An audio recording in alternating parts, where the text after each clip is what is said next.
विवेक biology class में आप सभी का स्वागत है। चलिए आज जितना भी क्वेश्चन है ऑब्जेक्टिव उसका डिस्कस किया जाए। आज की एग्जाम जो हुआ है तो सबसे पहला क्वेश्चन देखिए, निम्नलिखित में से कौन सा सर्वाधिक ज्ञात प्रतिरोध कार्बनिक सामग्री में से एक है? तो इसका होगा एस्पेरोपोलिन। एस्पेरोपोलिन होगा क्वेश्चन नंबर दूसरा है, आवृत बीजी पौधे के परागकण में निम्नलिखित में से कौन सा कोशिका उपस्थित होती है? तो बच्चों इसमें होती है, ए भी आंसर होगा कायिक कोशिका और दूसरा है जनन कोशिका। क्वेश्चन नंबर तीसरा कहता है, निम्नलिखित में से किस बीज में परिपूर्ण पोष नहीं होता है? नहीं वाला पूछा है, इसका आंसर हो जाएगा गेहूं। अगला क्वेश्चन है कि निम्नलिखित में से किस बीज में एक से ज्यादा भ्रूण उपस्थित होते हैं? तो वो होगा इनमें से सभी। अगला क्वेश्चन है कि घास परिवार में बीज पत्र को क्या कहा जाता है? तो एस्केटुलम कहा जाता है। इन्होंने गलती टिक लगाया है, ये आंसर होगा। अगला क्वेश्चन है कि त्रिसंलयन के पश्चात भ्रूण कोश की कौन सी कोशिका प्राथमिक भ्रूण कोश कोशिका में बन जाती है? इसका होगा केंद्रीय कोशिका। 7वां नंबर का क्वेश्चन है कि निम्नलिखित में से कौन सहायक कोशिका में पराग नलिकाओं को दिशा प्रदान करने में महत्वपूर्ण भूमिका निभाता है? तो होगा तंतु रूपी समुच्चय, यानी जिसको हम फिलीफॉर्म एपार्टस कहते हैं। अगला क्वेश्चन है कि निम्नलिखित में से कौन मनुष्य में निमोनिया के लिए उत्तरदायी है? तो बच्चों पढ़ाई थी आप लोगों को, निमोनिया स्ट्रेप्टोकोकस निमोनी होता है, उसकी वजह से होता है। अगला क्वेश्चन है, मलेरिया के लिए उत्तरदायी रोगजनक कैसा जीव है? तो प्रोटोजोआ होता है।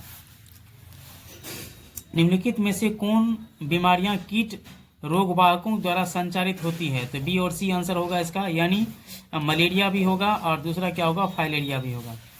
अगला क्वेश्चन कहता है, विषाणु संक्रमित कोशिकाओं द्वारा स्रावित इंटरफेरॉन किस प्रकार का रोध है, यानी बैरियर है? तो होगा साइटोकाइनिन। अभी बच्चों वन शॉट आंसर ले लीजिए और कल जो है एक एक चीज का डिस्कशन करेंगे, तो अगले वीडियो में आप उसको देखिएगा। निम्नलिखित में से कौन कोशिकाएं तरल प्रतिरक्षा अनुक्रिया के लिए उत्तरदायी है? तो बी लसिकानु, यानी बी लिम्फोसाइट्स। निरोप यानी ग्राफ्ट अस्वीकृति को रोकने के लिए रोगी को क्या लेना पड़ता है? तो प्रतिरक्षा निरोधक, यानी इम्यूनोसुप्रेसिव। जैसे मान के चलिए किसी को किडनी ट्रांसप्लांट किया गया है तो उसको पहले उस तरह का मेडिसिन दिया जाएगा ताकि उसके बॉडी उसको रिजेक्ट ना कर दें। निम्नलिखित में से कौन प्राथमिक लसिकाव अंग है? तो अस्थि मज्जा एवं थैमस। निम्नलिखित में से किस वैज्ञानिक ने पाया कि प्रतिबंधन एंडोन्यूक्लियस में डीएनए स्ट्रैंड को एक विशेष आकृति में काटने की क्षमता होती है? तो हर्बर्ट बोयर। अगला क्वेश्चन कहता है 16वां नंबर का, डीएनए को एक विशिष्ट जगह पर काटना किस एंजाइम के कारण संभव हुआ है? तो प्रतिबंधन एंडोन्यूक्लियस। अगला क्वेश्चन कहता है, उत्पादों के अधिक मात्रा में उत्पादन हेतु संवर्धन का अधिक आयतन निम्नलिखित में से किसमें संशोधित किया जाता है? तो बायोरिएक्टर। 18वां नंबर क्वेश्चन है कि डीएनए द्विकुंडली की दोनों लड़ियों का आधार स्तंभ किसका बना होता है? तो बच्चों शर्करा फॉस्फेट का। अगला क्वेश्चन है, डीएनए के खंडों में समान प्रकार के चिपचिपे सिरे होने के लिए क्या आवश्यक है? तो डीएनए को एक ही प्रतिबंध एंडोन्यूक्लियस में काटा जाए। अगला क्वेश्चन कहता है कि जेल इलेक्ट्रोफोरेसिस के दौरान डीएनए के खंड किस इलेक्ट्रोड की तरफ जाते हैं? तो इसका आंसर हो जाएगा एनोड। अगला क्वेश्चन, निम्नलिखित में से कौन अनुक्रम है जहां से क्लोनिंग संवाहक का प्रतिकृतियन प्रारंभ होता है? ORI। शुक्र जनक नलिकाओं में निम्नलिखित में से कौन कोशिकाएं पाई जाती है? तो बच्चों यहाँ पर होगा सर्टोली कोशिका, दूसरा हो जाएगा यहाँ पर शुक्राणुजन। अगले क्वेश्चन की ओर बढ़ते हैं बच्चों, भ्रूण के पाद और अंगुलियों सगर्भता के कितने माह के अंत तक विकसित हो जाते हैं? तो 2 माह। अगला क्वेश्चन है, निम्नलिखित में से कौन अपरा के हार्मोन्स गर्भावस्था में बनते हैं? तो इनमें से सभी आंसर दिया है। शुक्राणु की किस रचना में अंडाणु के निषेचन में मदद करने वाले एंजाइम होते हैं? तो एक्रोजोम। एक्रोजोम के अंदर रहता है एंजाइम। निम्नलिखित में से कौन कोशिका अगुणित है? ये होगा द्वितीय अंडक, यानी सेकेंडरी ओसाइट। भारी मात्रा में कॉर्पस ल्यूटियम से स्रावित प्रोजेस्टेरोन की भूमिका क्या है? तो गर्भाशय के एंडोमेट्रियम का रखरखाव। यदि किसी व्यक्ति का रुधिर वर्ग यानी ब्लड ग्रुप AB है तो उसका जीनोटाइप क्या होगा? इसका आंसर डी दे रखा है। यदि पौधे का genotype capital A small a, capital B small b, capital C small c है तो कितने प्रकार के युग्मक बनेंगे? तो 8 टाइप के। निम्नलिखित में से कौन क्रोमोसोम में विकार नहीं है? आप देखिए क्लाइनेफेल्टर, टर्नर और डाउन सिंड्रोम है, लेकिन हीमोफीलिया नहीं है। इसका आंसर हो जाएगा डी। 32 में कहता है निम्नलिखित में से किस जंतु में लिंग निर्धारण क्रोमोसोम समुच्चय की संख्या पर निर्भर करता है? तो मधुमक्खी यानी हनी भी। निम्नलिखित में से कौन नियम एक संकर क्रॉस पर आधारित है? तो इसका आंसर डी हो जाएगा। जीवाश्म किस प्रकार के चट्टान में पाए जाते हैं? तो अवसादी चट्टान में पाए जाते हैं। जानवरों में निम्नलिखित में से कौन समजात अंगों के उदाहरण हैं? पेंगुइन और डॉल्फिन के फ्लिपर्स। अगला क्वेश्चन 36 में निम्नलिखित में से किस विषाणु में विलोम ट्रांसक्रिप्टेज एंजाइम होता है? तो HIV। निम्नलिखित में से कौन ड्रग डोपामिन के परिवहन में बाधा डालता है? तो कोकेन। दूध को दही में बदलने के कारण किस विटामिन की मात्रा बढ़ती है? विटामिन B12 का। निम्नलिखित में से कौन रक्त कोलेस्ट्रॉल को कम करने वाला कारक है? स्टेटिन। निम्नलिखित में से कौन युग्म गलत है? तो ये वाला गलत है, बाद बाकी सारा सही है। अगला क्वेश्चन कहता है 41 में निम्नलिखित में से कौन साइनोबैक्टीरिया वायुमंडलीय नाइट्रोजन को स्थिरीकरण कर सकते हैं? इनमें से सभी होगा बच्चों। बटरफ्लाई कैटरपिलर को किस मदद से नियंत्रित किया जाता है? तो बेसिलस थुरेंजियसिस, जिसको शॉर्टकट में BT भी कहा जाता है। निम्नलिखित में से कौन अधिक वनमानुष की तरह थे? The Dryopithecus.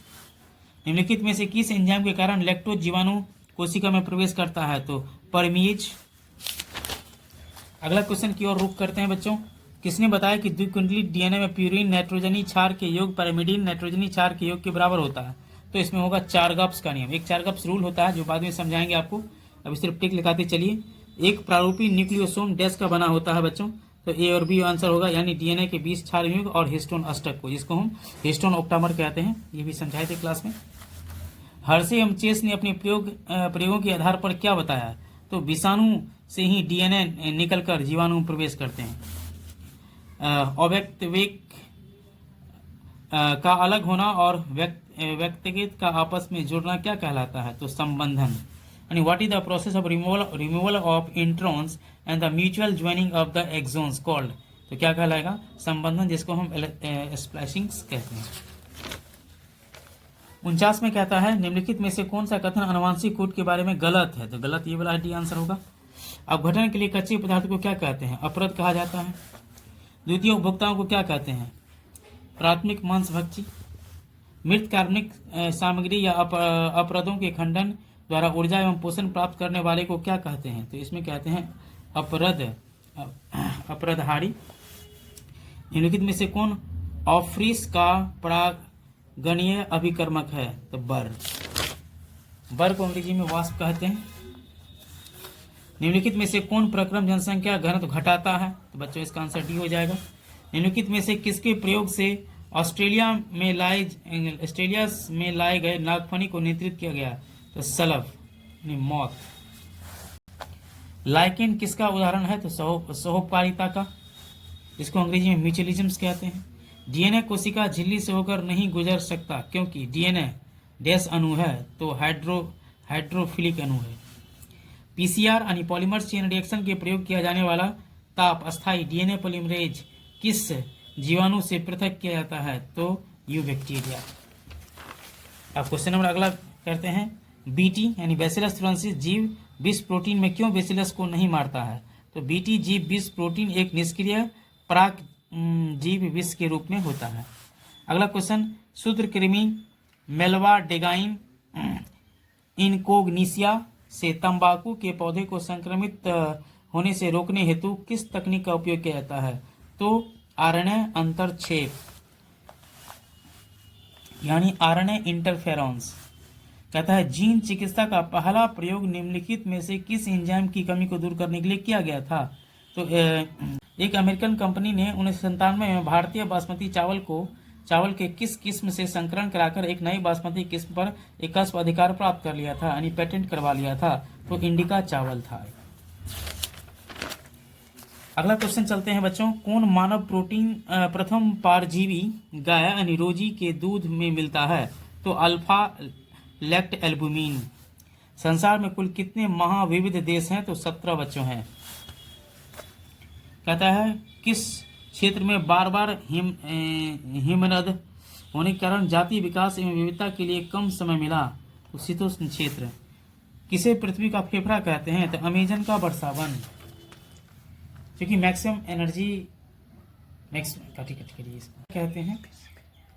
किसे पृथ्वी का फेफड़ा कहते हैं? तो अमेजन वर्षावन, क्योंकि जो ज़्यादा ऑक्सीजन रिलीज करता है। अब कहता है निम्नलिखित में से कौन जाति अति दोहन की वजह से विलुप्त हुई है? तो पैसेंजर कबूतर।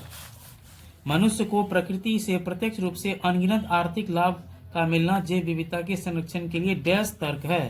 तो संकीर्ण रूप से उपयोगी। निम्नलिखित में से कौन एक पारितंत्र का प्राथमिक उपभोक्ता नहीं है? बच्चों नहीं वाला क्वेश्चन पूछा है, तो भेड़िया नहीं है। प्रकाश संश्लेषणात्मक सक्रिय विकिरण का कितना प्रतिशत पादप प्रग्रहण करता है? तो 2 से 10। तो बच्चों विवेक बायोलॉजी क्लास में आप सभी का स्वागत है। आपको मैंने वन शॉट एक बार में क्वेश्चंस बता दिए कि क्या क्या आंसर हो, क्वेश्चन प्लस आंसर बता दिए, और नेक्स्ट वीडियो लेकर हम बहुत